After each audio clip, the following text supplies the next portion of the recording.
విద్యా వెలుగు యూట్యూబ్ ఛానల్కు స్వాగతం. ఈరోజు వీడియోలో 6వ తరగతి పాఠ్యాంశాలైనటువంటి లేఖ, శతకసుధ, పోతన బాల్యం అనే పాఠ్యాంశాల ప్రాథమిక సమాచారాన్ని తెలుసుకుందాం. 6వ తరగతిలోని 4వ పాఠ్యాంశమైన లేఖ అనే పాఠ్యభాగానికి సంబంధించిన ప్రాథమిక సమాచారాన్ని ఈ వీడియోలో చూద్దాం. ఈ పాఠ్యభాగానికి సంబంధించిన ఇతివృత్తము, చరిత్ర, సంస్కృతి. ఈ పాఠ్యభాగ ప్రక్రియ లేఖ లేదా యాత్రా రచన. అయితే ఈ పాఠ్యాంశం అనేది యాత్రకు సంబంధించిన విషయాలను లేఖ రూపంలో తెలియజేయడం జరిగింది. పాఠం ఉద్దేశము లేఖా రచన పరిచయంతో పాటు తెలంగాణలోని ప్రముఖ దర్శనీయ స్థలాలను గురించి తెలియజేయడం. ఇక లేఖలు రకాలు: వ్యక్తిగత లేఖలు, కార్యాలయ లేఖలు, వ్యాపార లేఖలు, పత్రికలకు లేఖలు మొదలైనవి. 6వ తరగతిలోనే 5వ పాఠ్యాంశమైన శతకసుధ పాఠ్యభాగానికి సంబంధించిన ప్రాథమిక సమాచారాన్ని ఇప్పుడు తెలుసుకుందాం. పాఠ్యభాగ వివరాల్లోకి వెళ్ళినట్లయితే, శతకసుధ పాఠ్యభాగం యొక్క ఇతివృత్తము నైతిక విలువలు. ప్రక్రియ వచ్చేసి శతక ప్రక్రియకు చెందినది. ఈ పాఠం ఉద్దేశము విద్యార్థులలో నైతిక విలువలను పెంపొందించడం. శతకము లక్షణాలు. శతకానికి ఉన్నటువంటి లక్షణాలను ఇప్పుడు చూద్దాం.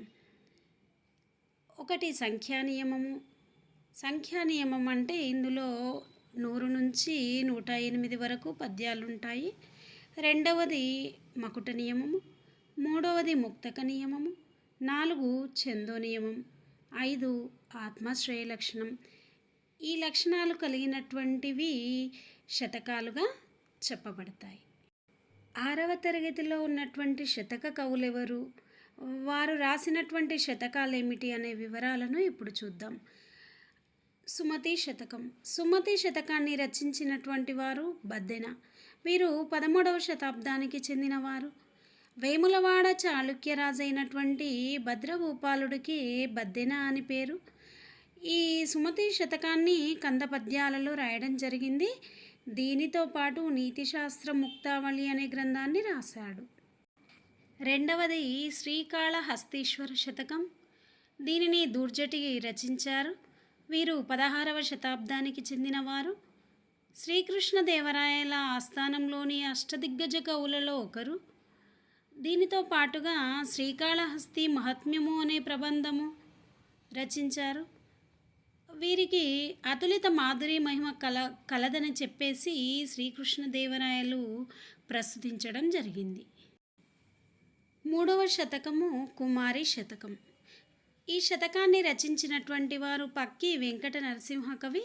వీరు 17వ శతాబ్దానికి చెందినవారు. వీరు ఆధునిక సమాజానికి అవసరమైన నీతులను ఈ శతకంలో చాలా సులభంగా చెప్పారు. ఇక 4వ శతకము సుభాషిత రత్నావళి. దీనిని ఏనుగు లక్ష్మణ కవి అనువదించడం జరిగింది. 18వ శతాబ్దానికి చెందినవారు. సంస్కృత సుభాషిత త్రిశతిని భర్తృహరి గారు రచించారు. దీనిని తెలుగులోకి అనువదించినటువంటి వారిలో ఏనుగు లక్ష్మణ కవి కూడా ఒకరు. వీరు పెద్దాపురం సంస్థానంలోని పెద్దాడ నివాసి. ఇంకా వీరి రచనలు చూసుకున్నట్లయితే రామేశ్వర మహాత్మ్యము, విశ్వామిత్ర చరిత్రము, గంగా మహాత్మ్యము మొదలైనవి. 5వది ప్రభుతనయ శతకము. దీనిని కౌకుంట్ల నారాయణరావు గారు రచించారు. వీరి కాలం వచ్చేసి 1883 నుండి 1953. వీరు పూర్వ రంగారెడ్డి జిల్లా కౌకుంట్ల గ్రామానికి చెందినవారు. ఇక 6వ శతకము గాంధీ తాత శతకం. ఈ శతకాన్ని శిరశినహల్ కృష్ణమాచార్యులు గారు రచించారు. వీరు 13/8/1905లో జన్మించారు. 15/4/1992 మరణించారు. వీరు నిజామాబాద్ జిల్లా మోర్తాడ్లో జన్మించడం జరిగింది. కోరుట్లలో స్థిర నివాసం ఏర్పాటు చేసుకున్నారు. శతావధానిగా పేరు పొందారు. అలాగే వీరికి అభినవ కాళిదాసు అనే బిరుదు కూడా ఉంది. వీరి రచనలు చూసినట్లయితే కళాశాల అభ్యుదయం, రామానుజ చరితం, చిత్ర ప్రబంధం, రత్నమాల అనే ఖండకావ్యం మొదలైనవి రచించారు. 7వది భరతసింహ శతకం. దీనిని సూరోజు బాలనరసింహాచారి గారు రచించారు. వీరు 9/5/1946 జన్మించారు. 2/2/2014 మరణించారు. వీరు నల్గొండ జిల్లా చిన్నకాపర్తి గ్రామానికి చెందినవారు. సహజ కవిగా ప్రసిద్ధి. వీరి రచనలు చూసుకున్నట్లయితే కవితాకేతనం, బాల నృసింహ శతకం, మహేశ్వర శతకం, భగవద్గీత కందామృతం, వీరబ్రహ్మేంద్ర స్వామి చరిత్ర మొదలైనవి. 8వది భవ్యచరిత శతకం. దీనిని డాక్టర్ టివి నారాయణ రచించారు. వీరు హైదరాబాద్ జిల్లాకు చెందినవారు. 26/7/1925 జన్మించారు.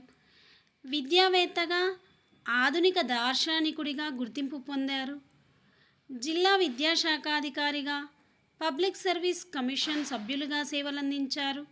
వీరి రచనలు చూసినట్లయితే జీవనవేదం, ఆర్షపుత్ర శతకం, భవ్యచరిత శతకం, ఆత్మదర్శనం అనే కవితా సంపుటి, అమర వాక్సుధా స్రవంతి అనే ఉపనిషత్తులపై వ్యాస సంపుటిని రచించారు. పోతన బాల్యం. పోతన బాల్యాన్ని రచించిన వారు డాక్టర్ వానమామలై వరదాచార్యులు. ఈ పాఠ్యభాగ ఇతివృత్తము పిల్లల ఆసక్తులు. పాఠం ఉద్దేశము తిప్పన, పోతన అన్నదమ్ములు వారి బాల్యం ఆధారంగా పిల్లల అభిరుచులను, ఆసక్తులను తెలియజెప్పడం. ఇక ఈ పాఠ్యభాగ ప్రక్రియ కావ్యం. కావ్యం అంటే వర్ణనతో కూడినది. పోతన బాల్యం అనే పాఠ్యభాగము పోతన చరిత్రము ప్రథమాశ్వాసం నుండి తీసుకోబడింది. ఇప్పుడు పోతన బాల్యం పాఠ్యభాగ రచయిత అయినటువంటి డాక్టర్ వానమామలై వరదాచార్యుల గారి కవి పరిచయాన్ని చూద్దాం. వీరు 16/8/1912 మడికొండ గ్రామము, హన్మకొండ జిల్లాలో జన్మించారు. వీరు 30/10/1984 మరణించారు. అంటే వీరి కాలం 20వ శతాబ్దము. ఇక వీరు స్థిర నివాసాన్ని మంచిర్యాలలోని చెన్నూరులో ఏర్పరచుకున్నారు. వీరి బిరుదులు అభినవ పోతన, అభినవ కాళిదాసు, మధుర కవి, కవి చక్రవర్తి మొదలైనవి. వీరి రచనలు చూసినట్లయితే పోతన చరిత్రము, మణిమాల, సూక్తి వైజయంతి, జయధ్వజం, కూలిపోయే కొమ్మ, వ్యాసవాణి, రైతు బిడ్డ అనేది బుర్రకథల సంపుటి మొదలైనవి. వీరు అందుకున్నటువంటి పురస్కారాలు: ఆంధ్రప్రదేశ్ సాహిత్య అకాడమీ పురస్కారం, అలాగే వారణాసి వారి విద్యా వాచస్పతి మొదలైన పురస్కారాలు అందుకున్నారు.